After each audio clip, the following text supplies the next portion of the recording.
Heading into Star Wars Celebration, there were rumors of some big announcements coming, but I'm not sure any of us were truly prepared for what hit first thing Friday morning. Since then, there have been even more details and revelations. In this episode, we'll talk all about the films, trailers, and scoops from Star Wars Celebration Europe. This is Tatooine Sons. It's true. All of it. What is the name of the porg on the Millennium Falcon? Force is strong in my family. What do you think his name is? It's a big moment. I am a Jedi, like my father before me. Maybe Turbis? Do or do not. There is no try. Turbis? Pablo, if you're listening to this live stream, that porg's name is now Turbis. It's a good Star Wars name. We're not done yet. These guys recorded an awesome podcast called Tatooine Sons. Everybody was lit. My buddy Tristan up in Seattle, and he's like, he desperately wants to go to Celebrations. I'm like, well, maybe we can plan a joint trip together. I'm like, you'd be in with the guys who are practically experts at this sort of thing. You know all the inside tips and tricks. Been to three, kind of missing out on this one, but at the same time, kind of it's Easter weekend and Europe. Those two things combined made it a little tough. So hopefully we'll find out by the time this is out. We'll already know, but where the next one is. We hopefully find out where the next one is, and it's probably going to be 2025. Huntsville. I think Orlando. I hope Orlando 2025. That's my guess. And if we get the hotel we had last time, we now know there's a 5-minute walk instead of a 25-minute walk to the convention center. Well, welcome to Tatooine Sons. Thank you so much for listening in. We believe that pop culture is the mythology of this generation, that there is a story it is written on our souls, and that these myths speak to that story. And that is why we talk about all of the amazing mythologies associated with Star Wars. And there's no sense in me getting into all the details because that's all we're talking about. This episode. There's a lot of Star Wars news to talk about. Yes, there is. All right, so coming into this, obviously we weren't going to be at Star Wars Celebration. What was your vibe this week coming into, and we're recording this on Sunday afternoon, so for all of you listening on Tuesday morning and beyond, just kind of get some context for that. What was your vibe coming into this year for Star Wars Celebration? I'll start with you, Sam. Honestly, when we made the decision that we weren't going, when I knew that was a certainty, I kind of tuned out from Celebration. I knew the news would pop up on my feed, but I wasn't going to be focused on it. And that was partially just because, there's no point, but also partially it's like, I'm jealous and I don't want to see everybody's posts about it. So I kind of, was going into it just like, okay, whatever, I resigned to it and whatever happens. But, after seeing the news and I've been scrolling Facebook and seeing people's costumes and them just taking pictures with the cast and all these autograph sessions and photo sessions. It's kind of fun. It does make me miss it, for sure, but I don't feel like, there's no negative feelings towards it. Yeah, I think the best picture I saw was the one we saw this afternoon with James Arnold Taylor taking a photo with Ewan McGregor. Yeah. And awesome. The best part about that was he's like, it's been 21 years I've been trying to get a photo with him and talk to Ewan McGregor. And he's like, it happened so fast. It was 2 or 3 seconds. And he's like, I play you on all the Clone Wars. I'm your voice. And it's really nice to meet you. And he was basically done with that, which I love. There's two things I love about that. The first one is James Arnold Taylor's experience is the exact experience that all of us get every time we get one of those photo ops, which I thought was really kind of fun and interesting because we would have that same mindset meeting James Arnold Taylor. Right. It'd be like, oh my gosh, that's James Arnold Taylor. And they would rush us through. And so he's been on the other side of that, I'm sure, with that stuff. The other thing I love about that is he's just not entitled. James Arnold Taylor did not come across as entitled. Like, I should have been able to meet him on my own, meet him backstage. And he probably could have pulled some strings and somebody would have made that happen. And instead he did it like a fan. I love that. Yeah, what was your awesome. thoughts coming in, BB Nate? I was just excited for the event. I mean, I wasn't insanely disappointed. I mean, of course I wanted to go, but I was also happy for all the people that were able to go that aren't able to usually, because we understand international travel is difficult. So people in Europe were finally able to go to their first celebration, which is awesome. There was a lot of first timers this year. And so it was cool to see that. And, you know, it's been cool to see the cosplays and the interactions that fans have had and the merchandise that they're selling and all this stuff. And the announcements have been really good, but it's just been a fun year for Star Wars fans. Yeah, go ahead. Sorry, kind of going back to what I was saying. You know, I've said multiple times, but the big thing about Celebration for me, the part that I enjoy the most is the atmosphere and the experience and the show floor mainly. I mean, panels are awesome. I love the panels. Don't get me wrong.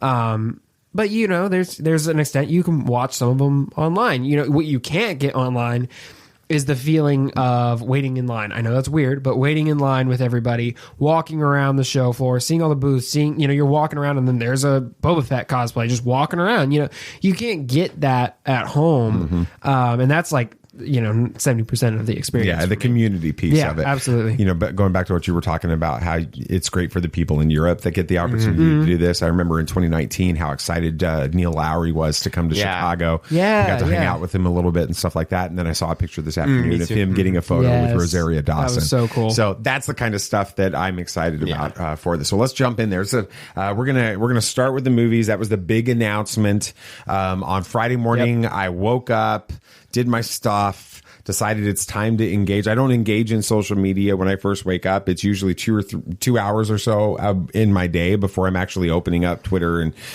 I've got to get my head right before I do that. Anyway, so I pop open Twitter and I see it. There it is. Announcements of 3 new movies. The first one is going to be Daisy Ridley is back for a new Jedi Order. This one's going to be set 15 years after the events of the Rise of Skywalker. Significant time jump. And she's going to be rebuilding the Jedi Order along with the conflict and things that are coming along with that. BB Nate, what are your thoughts on continuing the story of Rey post Episode 9, Rise of Skywalker, 15 years later? What are your thoughts on that as far as story itself? I'm excited to see where they go with it. I thought that Rise of Skywalker was pretty much a good stopping point for this franchise, but I think that continuing this story, not sure if it's going to be Episode 10 or if it's just going to be the Rey story or however they handle that.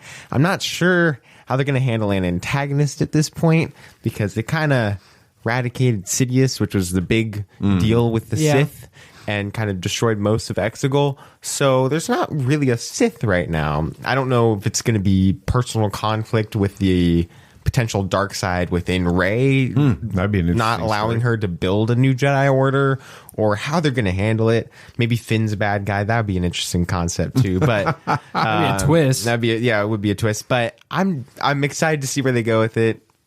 Cautiously optimistic is the best word to say about it. Yeah. What about you, Sam? What do you think about Daisy Ridley coming back and being able to be a part of that? Is that a surprise to you? It is a surprise, but it's also kind of not at the same time. I mean, there was a lot of, everybody knows in Star Wars, there was a lot of stupid negative comments that came out from the sequel trilogy. And unfortunately, most of them, or a lot of them, were directed straight at the actors and actresses, which is just not the way you should handle something. And so Daisy Ridley got a lot of hate after the sequel movies, and so she had gone on record stating that she was done with Star Wars.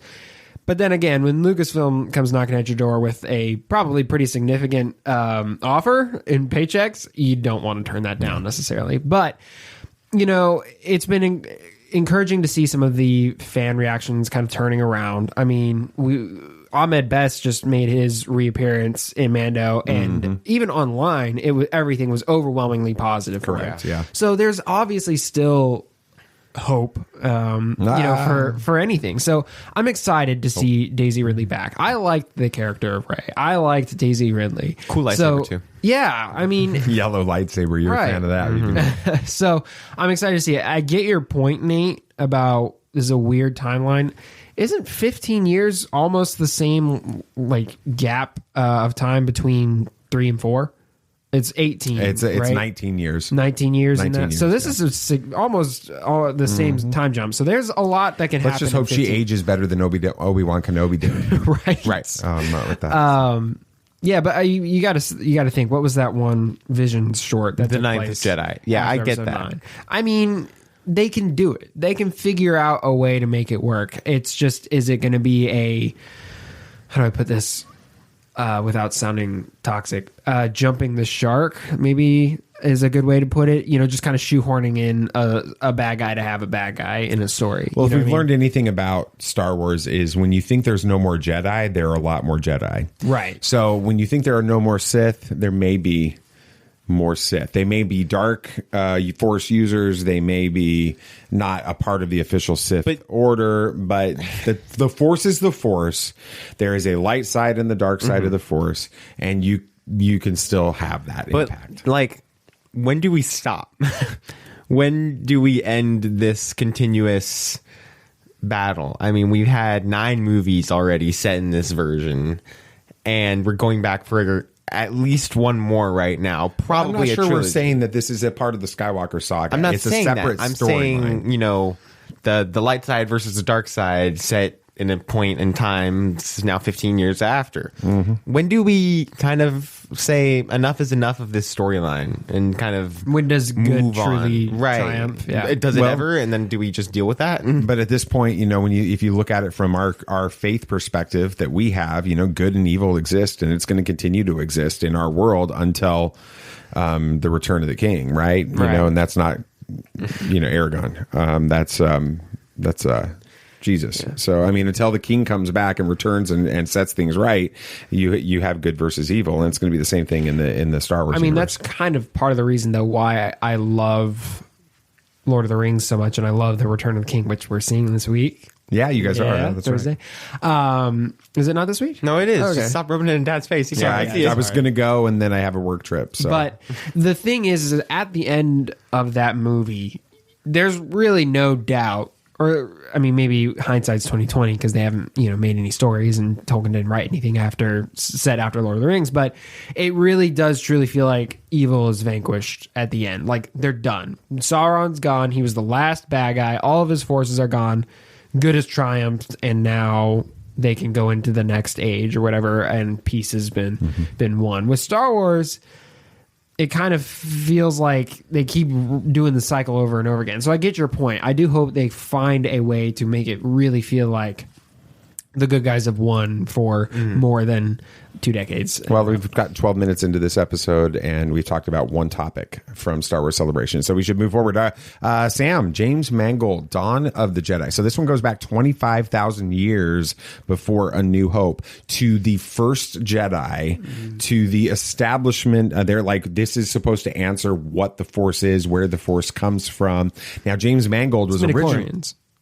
James Mangold was originally scheduled to slated to write and direct the book of, or not the Book of Boba Fett, the Boba Fett film that was then shelved. And now I don't know if it's become the Book of Boba Fett. I think the Book of Boba Fett is very different from what he had in mind, but he's coming back now. James Mangold did Logan. He did Ford v Ferrari. He's doing the Indiana Jones and the Dial of Destiny. He's also doing Swamp Thing now. He's doing the Swamp Thing for the DC universe with it. What are your thoughts on going back to 25,000 years before anything that we've ever had in the story? I love it. I really like it. I mean, that's opens up so many potential story, like I don't know if avenues are the right way, but like even the world building can be different. It can feel like Star Wars, but like completely different at the same time. I mean, for lack of a better term, this could be, in a way, like Lord of the Rings in Star Wars. I mean, I highly doubt there's super advanced technology 25,000 years ago. I imagine there's still like rudimentary spaceships and stuff. It's gonna be like what Earth is now. Right, yeah, it's just Earth. It's just Earth. It's just Earth. But the whole bringing up of the Jedi, the first Jedi, the origins of the Force, I mean, it's going to be such a mythology-heavy story. Yeah, and that I is, agree. I mean... that's why we liked The Last Jedi so much, is there was so much of that mythology. Well, you even and have what the Right. Prime Jedi mural on the floor of Right. the Octu Temple. The Octu Temple is the first Jedi temple, Right. with this, so we could be going actually even to Octu. Yeah. Well, see, and Turbis. maybe we Turbis have is Turbis. dead. Yeah, maybe Turbis is Turbis's like- ancestor 25,000 years ago. great granddad. With that, what do you think, Nate, about the idea of if we go back 25,000 years before anything else in the stories, and we are focused in on the origin of the Jedi and the Force as like what it is and all of this, what are the chances we get Mortis in live action? I very well think that that's possible. It fits into the vibe of this movie, what we're trying to go for with this. Mortis is a very important part when we're talking about Force and its beginnings and origins, and it's not something all Star Wars fans know about, but with this movie, it could be something that all Star Wars fans want to learn more about if we do have it in there. Yeah, I mean, you can introduce it as these icons, personifications of the Force, and with it being set in this timeline, in this setting, nobody's going to bat an eye about it. They're like, that's fine. But for us hardcore fans, we're going to know exactly what that is, and it's going to blow our fan minds. service would. Everybody would lose their minds. You think if they are in this movie, do they show them in the trailer to build up hype and give them a very large role, not just a cameo, but give them a role in how to create? It depends Force on and the story Jedi. they're going for, really. Well, I mean, we'll there's this is so far out with such little details. Oh, I don't know. I don't know. It's- Kathleen yeah. Kennedy in some interviews said that James Mangold's story is well developed at this point. Yeah, so and really? they've been planning this for some time with that. Okay. But the most developed of all the stories, pretty clearly segue. seems to be. Thank you. It's almost like I've been doing this for a few years. Is Dave Filoni. It was announced. Yeah. Mr. Filoni will be writing and directing a live action feature Star Wars film. It's designed to tie up the Mandoverse. The And he has Endgame. he's pushed back on that analogy of calling it the end game of the Mandoverse. That's what it is, He though. doesn't want it to be viewed at that. But the idea is this is sort of the final piece of all of the different stories with that. So we're dealing with obviously the Mandalorian storylines, the Book of Boba Fett storylines, the Ahsoka storylines, which we'll talk about in a little while, with that skeleton crew as well on that. BB Nate, what are your thoughts on Mr. Filoni getting the opportunity finally to direct a live action feature film? It's a huge deal, and I'm sure it's kind of intimidating for him because, I mean, this is a movie. It's not just a TV episode. It's not an animated series. I mean, you're directing a live action movie. That's a difficult place to be in, but I think he's going to do fantastic. I can't wait to see what he does to tie up this storyline. I'm almost 100% sure the main villain's going to be Thrawn at this point because Dave Filoni loves Thrawn, and that's fine with me. So having him be the main bad guy and having these people all team up kind of together to be able to defeat what could be the early rise up again of the Empire, which we know that they kind of come back in the form of the First Order, but not to the extent that I'm sure they would have if Thrawn was successful. It's awesome. And it does answer the question that I had years ago, and I've had for a while, of why do we need The Mandalorian? Why do we need these shows? Now we would know, because it would be, we see the people taking down Thrawn, which was going to be the rise of the Empire again. And so that answers that question. It becomes very influential into the universe of Star Wars and why it's important for this story, which would be a huge deal. Sam, Thrawn was originally introduced in the early 90s. Yeah. With Timothy Zahn's Heir to the Empire, right? Which is set post Republic, several years post, post original trilogy, several years into the New Republic, with Thrawn coming back with a fleet to try to resurrect the Empire, right? With that, which is exactly what we're getting in Ahsoka. Do you feel like this entire Mandoverse and Ahsoka stuff has been leading towards sort of a heir to the Empire thing, and is that what we're going with Dave Filoni's film? Yeah, I think that's exactly what it is. Lucasfilm Story Group said a while ago that they had a large story planned out for all of these series years ago when this was all getting started. And I think that this is what it is. You know, it's a dual purpose story, right? This Mando thing, right? You've got the cloning, which is part of the rise of the Empire again, right? It brings back the Emperor, but then you're bringing in this Thrawn character, which is more of the immediate threat and the immediate rise of the Empire that they have to stave off. But there's that secondary kind of lingering threat of the cloning, and so this answers a question which is where did the Emperor come from, but also allows us to have this grand story that we get to all experience in a long format, right? I know Filoni doesn't want to call it the end game of the Mandoverse, but that's really what this is. If you consider it, it is a end all be all tie-in movie of all of these different stories, and I'm super excited for it. I love that concept. I think Thrawn is a perfect villain for it. Yeah, I love what I heard Dave Filoni say in an interview about how Thrawn is so different. That's the reason that Thrawn is such a fascinating villain, is because he's not trying to be Darth Vader. He doesn't have the Force. In fact, in the expanded universe, the Legends universe, he has creatures that suppress the Force around him. Right. So he's not. So the Force is not a part of the equation with it. It makes it a very different villain. Yeah. With that, let me ask you guys: of all these 3 films that were announced, I'll start with you, Nate. Which one are you the most excited about? I think we. No, I'm curious. I don't know. It's the Dave Filoni film. Okay. I mean, because that's going to be. It's of course going to have to do with Rebels and characters like that. And I gave this idea to Dad, but I would love a final act battle between Ezra and Thrawn, finally wrapping up that story to defeat him, because that's been a huge conflict for years, and that would be an amazing way to end. And we don't know what's gone on with Ezra. We don't know if he's been a prisoner of war for Thrawn this entire time, or what's going on. I wonder if I'm doing like my crazy speculations now are going down this path. I wonder when they get sent to wherever they get sent at the end of Rebels. In that process, Thrawn finds the Yasilamari, the creatures that I can't pronounce them, the creatures in the heir to the Empire that suppress the Force, and has been using that to suppress Ezra's powers to hold him under control during that time. That would be pretty cool. Which one are you most excited about? Dave's movie for sure, but I had a kind of horrible thought. You suck. So Ezra doesn't die. No. What if he's not? So okay, Filoni introduced Ahsoka in a movie. What if her story comes to a close in this movie? I think it has. Oh yeah, it has to, because we know she's dead in Rise of Skywalker. She's one of the Force Ghost voices. That's gonna suck. Yeah.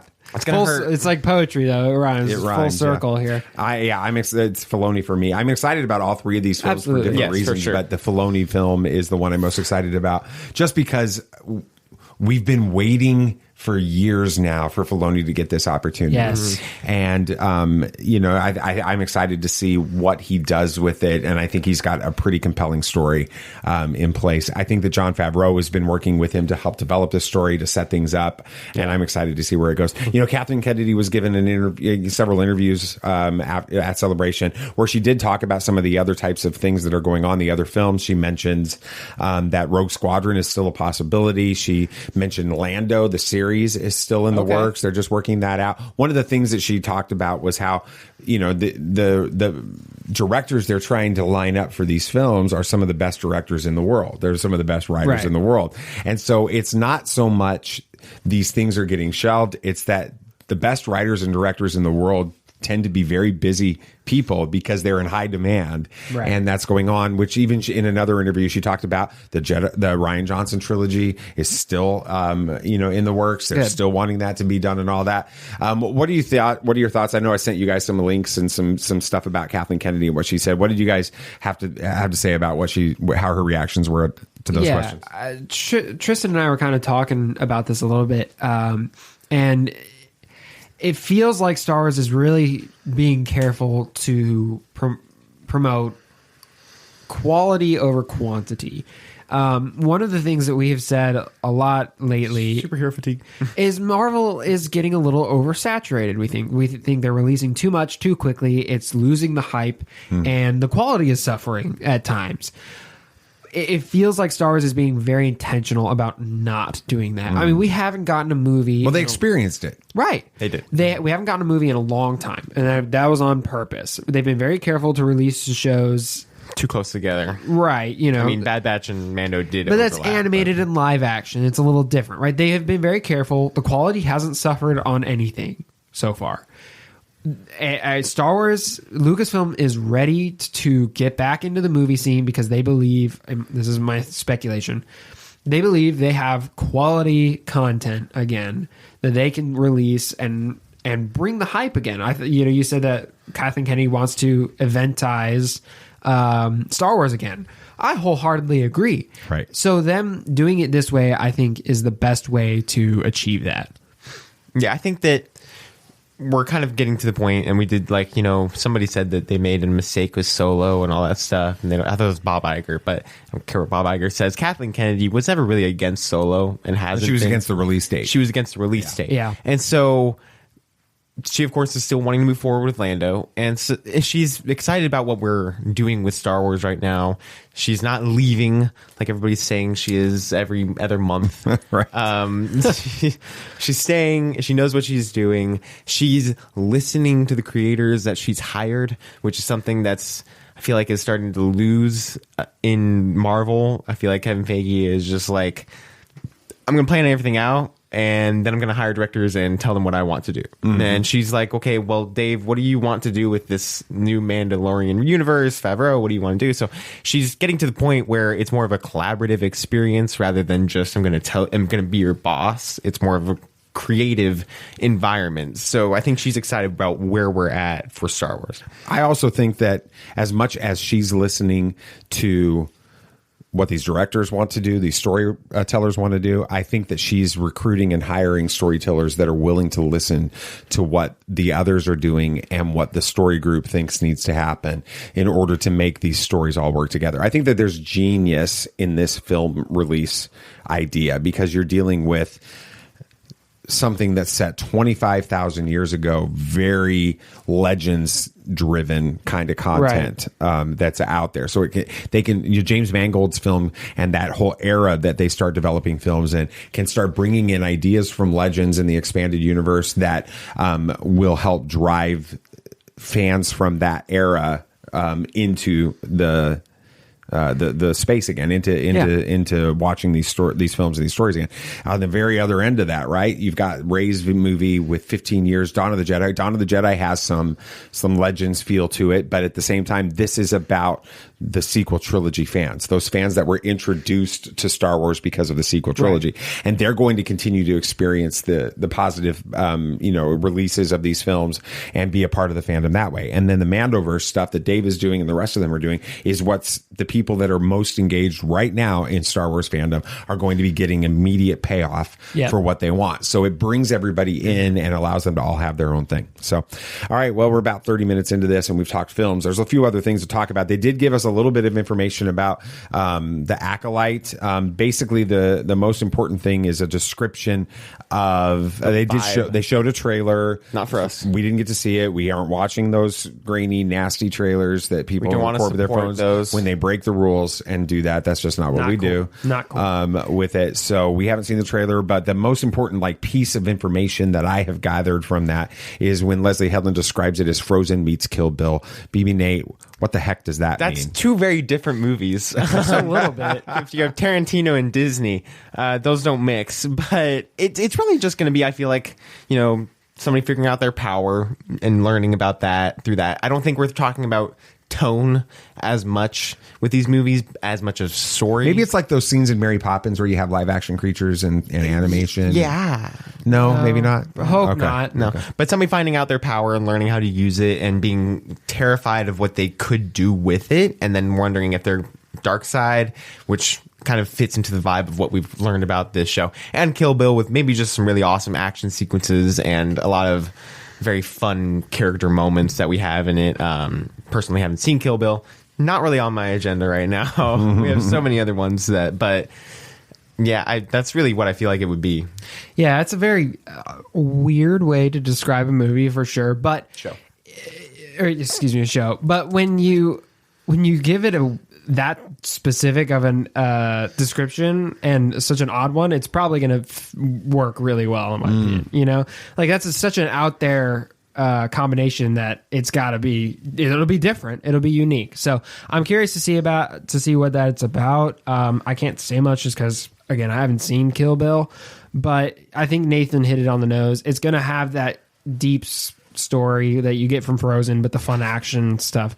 Deep is relative, but you know what I mean. Maybe the first time that's ever been said. It's got substance to it, at least, right? More than Kill Bill, but it's going to have the fun parts of Kill Bill. So. Well, I'm just hoping that there's a musical and a talking snowman. So that's all I'm going for. Okay, let's go to Skeleton Crew. Again, they showed a lot of stuff about Skeleton Crew that we didn't get, and which is fine. Most important things that I saw. The first one is we've kind of been hearing that this was more like a Stranger Things in Star Wars. That's what they said last year when they introduced this first time, or that's what we had heard. What Kathleen Kennedy and what the leadership and the people that are involved in producing this show said is it's more like those classic 80s Amblin movies that are out there, like Goonies and E.T. and that kind of thing. So you've got the young kids, but it's big, it's epic, that kind of thing. What are your thoughts on Goonies and E.T. in Star Wars? Yeah, I mean, what would fit better in Star Wars? I mean, those are products of the 80s, just like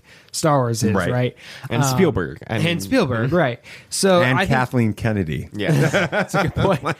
So if there's any better combination for Star Wars, then, you know, that's it. So I'm very excited to see where they go with that. You know, I love Stranger Things, but every time that was thrown around, it felt a little off for Star Wars.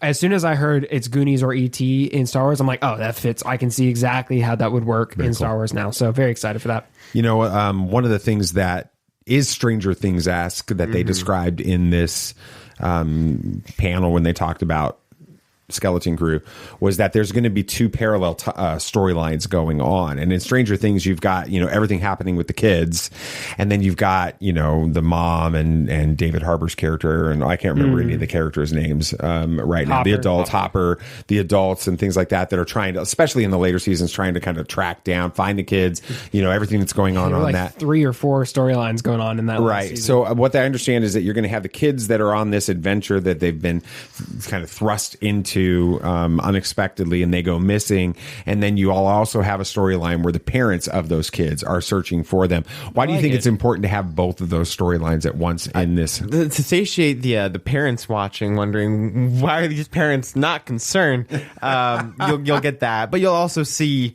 the building of the relationship between the parents and the kids that will make you feel for the kids and understand them better, because you can't have a ton of character development with a bunch of kids. That just doesn't happen all that well. That's not how they act. So being able to see how the parents and their love for their children will help us understand the kids better. And of course, we're going to be getting Jude Law with the kids. He's a good looking man. Yeah. So we'll see him dealing with the kids and leading them to the point where I'm sure the parents will find them. And so who knows if they don't, that would be dark. Well, of all the series that are out there right now, that one is one that keeps getting more and more exciting for me. Okay, this morning, they released the Jedi Survivor trailer. I watched it. Looks awesome. Don't know a thing about it. Don't have a clue, so you guys go. I mean, story-wise, no clue what's going on. And I'm okay with that. I'm perfectly fine. The first game had a great story. It was a ton of fun. So I have no doubts that the story in this game is going to be great as well.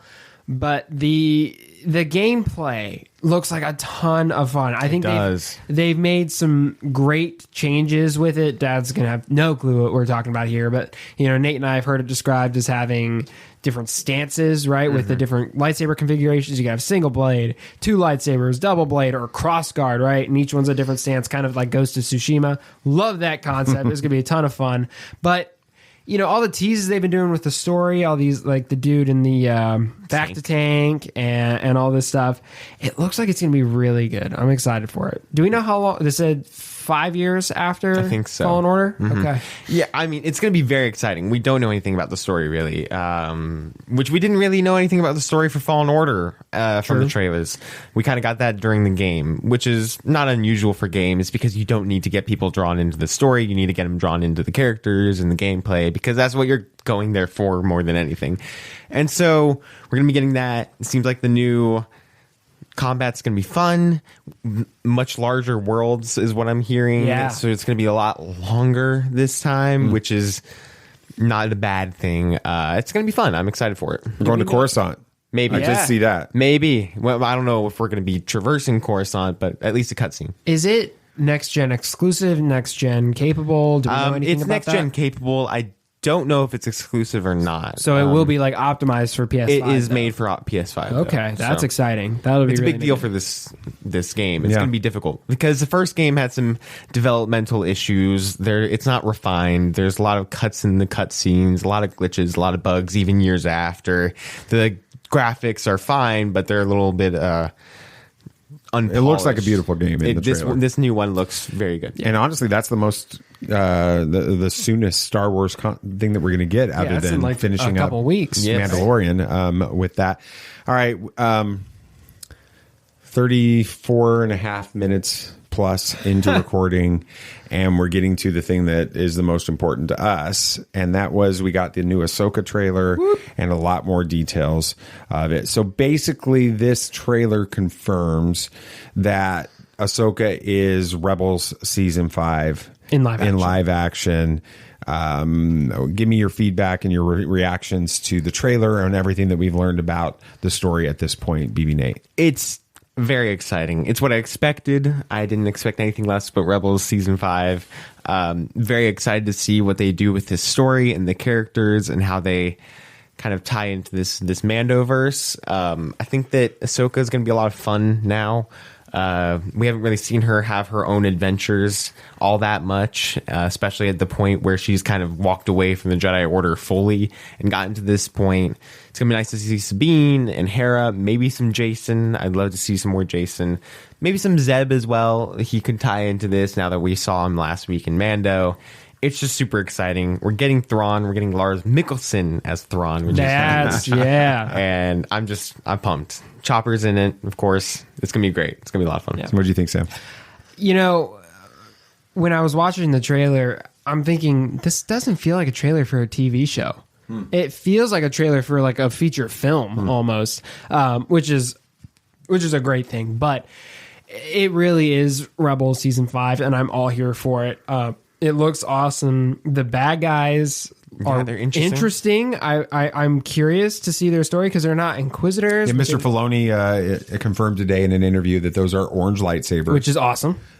Which is going to add to an element of what the heck is this? Right, because they're not Inquisitors. They're not Sith, I guess. So who are they, right? Which kind of ties into what Nathan's concern with the Rey film is. Yeah. Maybe they're part of Just some like a other setup kind of group. sort of thing. But it looks absolutely incredible, and it cannot come out soon enough. There's a scene that Ahsoka is taking on the main baddie, and I cannot remember his name right now. Dude with the beard? Yeah, the dude with the beard, the main baddie. With that, and it looks like they could potentially be in a room that has like World Between Worlds, sort of like engravings and things Or like could that. be in the World Between Worlds. I don't know, because I watched those episodes again, and the World Between Worlds is very distinctive in that you know when you're in the world. It looks Between like Worlds. the training center in Fallen Order. To Really? be honest, when Yeah, you're it kinda fighting does. master, your master. It reminded me a lot of that. Maybe somehow it's like a mind battle place between them. I don't know, but it reminded me of later on in the game of Fallen Order where you fight your master. So maybe it's that. Who knows? The release date was announced. It's August of this year, so that's coming very, very quickly. That is BB Nate's birthday Happy birthday, month, Nate. with it. Somebody did some math. You know, fans will come up with crazy theories just based on dates and calendar and things like that. Because we're crazy. But basically, that there's the MCU Secret Invasion. Right, Yeah. on Disney Plus. It ends like the last week of July. Okay. So if they're trying to set up to have another major event series kicking in August. It could happen very early in August, which is again your birthday on that. So we're Day of. That'd be great. That'd be pretty cool. Scale of 1 to 10. How hyped are you for that? Oh, well, come on. It's 10. We waited almost 4 years for this. Do you think your hype could be too big? No, It could hurt you in this? I don't, honestly. I'm just excited to see these characters again. Okay. What about you? Yeah, I give you 10. I mean, you're getting Lars Mikkelsen as Thrawn again, like I'm in live action. Like you got me. I'm sold. Like No one else could play that character. And it's not just his voicing, it's his understanding of the character, the way he interpreted that character in Rebels. I watched, like I said, like the last 4 or 5 episodes of Rebels on Friday afternoon after all of this. And I'm telling you, I was just like, Rebels is not just great Star Wars animation. It's not even just great Star Wars. It's phenomenal storytelling. And it's a phenomenal presentation. And for the fact that we're getting these characters again, is something I cannot even begin to describe how excited I am for it. They had a couple other things. We'll just bump through this really, really quick. Sam, I'll start with you. Indiana Jones and the Dial of Destiny trailer. What'd you think? looks great. Looks like a ton of fun. Better than the first trailer? I don't know about better. It's just it's more. And I was, it didn't sell me any more than the first trailer did. I was already like, it's Indiana Jones. You got me. What about you, Nate? What'd you think? I was very excited. It looks great. I do think it was better than the first trailer. And more to it. It felt more like Indiana Jones than the first trailer did. And I've seen that first trailer so many times. That might be the problem. But I think it was a very great trailer. I'm very excited. It's going to be a ton of fun. It looks a little bit better than Kingdom of Crystal Skull. Well, let's just can't wait to see that in June, right? All right. They announced as well that we're getting a season 2 of Tales of the Jedi. What do you think about that, Nate? Follow Ezra. Yeah. Ezra's tales in between the time period. That'll be fun because that's one of Dave's characters as well. That's true. I hadn't thought about that. But no, I'm super excited for this. The first season was great. A lot of fun stories that we had. Short, but it was fun. And maybe we'll get some Obi-Wan stories. That would probably be James Arnold Taylor would be excited about that. He would be excited about that. What about you? What did you think of it? Are you excited about that? Yeah, I mean, the last season was great. I wonder what 2 characters they're going to focus on this time. What if they do Kanan? Ooh, That'd be I could perfect. see that. Yeah, after 3 Order periods 66. of Kanan. Oh, Yeah. like as a Padawan, in between Order before he 66. he like connects with Hera, and then after while he's training Ezra, Yeah. and we get some Ezra. I'd hurt. That would hurt. That'd be great. That'd be great. Dave, listen to our show and then take that idea and run with it. All right. We didn't get, now they did an Obi-Wan Kenobi panel Remembering today with it. They did not give a season 2 announcement for Obi-Wan Kenobi, but in the panel, Ewan said he thinks they should make a season 2. I agree. Of course you Do you think that's coming? No. Honestly, I don't. It was fine how it was. It was a mini series. They called it a limited series. And if you have a limited edition of an object or something you're selling, you don't put it back on market because you want more to sell it. Unless it's Funko. Funko doesn't. Funko's weird. They do limited stuff and then make a new version. They're just throwing it all into a garbage pile right now. But I think we keep it a limited series. We keep it the 6 episodes it was. It was good. It was what we needed for Obi-Wan. I don't think we need any more. What do you think, Nate or Sam? I mean, yes and no. Would I love to see more? Absolutely. Do I think the story is good where it is? Also, yes. So I'm neutral. If they decide to make a new one, cool. I will be there the day it releases. If they make one, as excited as I could possibly be, but I'm not sitting here begging them to make it. I feel like they did just fine with Obi-Wan Kenobi and that it moves forward. So I am your father. since we recorded this episode, new trailers were revealed for Star Wars Visions Season 2 and Young Jedi Adventures, both releasing on May the 4th. So that's exciting. We also had some big announcements, including Season 3 of The Bad Batch, which will hit Disney Plus in 2024. And of course, the location and the dates of Star Wars Celebration 2025. This will be in Tokyo from April 18th through the 20th. And while Tokyo will obviously make it hard for those of us here in the U.S. to attend, my biggest concern isn't the location so much as the dates. For the third time over 5 celebrations and the second time in a row, the decision has been made to hold the event over Easter weekend. And while I understand that this is a holiday weekend and people have dates off to travel and attend, I do find it curious that this event seems to have become firmly fixed over the weekend of the most sacred events for a worldwide religion observed by more than 2 billion people. I know we won't be able to attend because of this, and there are many others who would love to go who can't for the same reason. One of the most important elements of the Christian faith is gathering together in community to commemorate important events. Star Wars and ReedPop have chosen to force many of us to choose between gathering to celebrate Star Wars or gathering to celebrate the resurrection of our Lord and Savior. For us, the decision was made the moment the date was announced. Thank you for letting me get that off my chest, and I appreciate your understanding of that. Please continue to follow the show on your podcast app and whatever services that you utilize.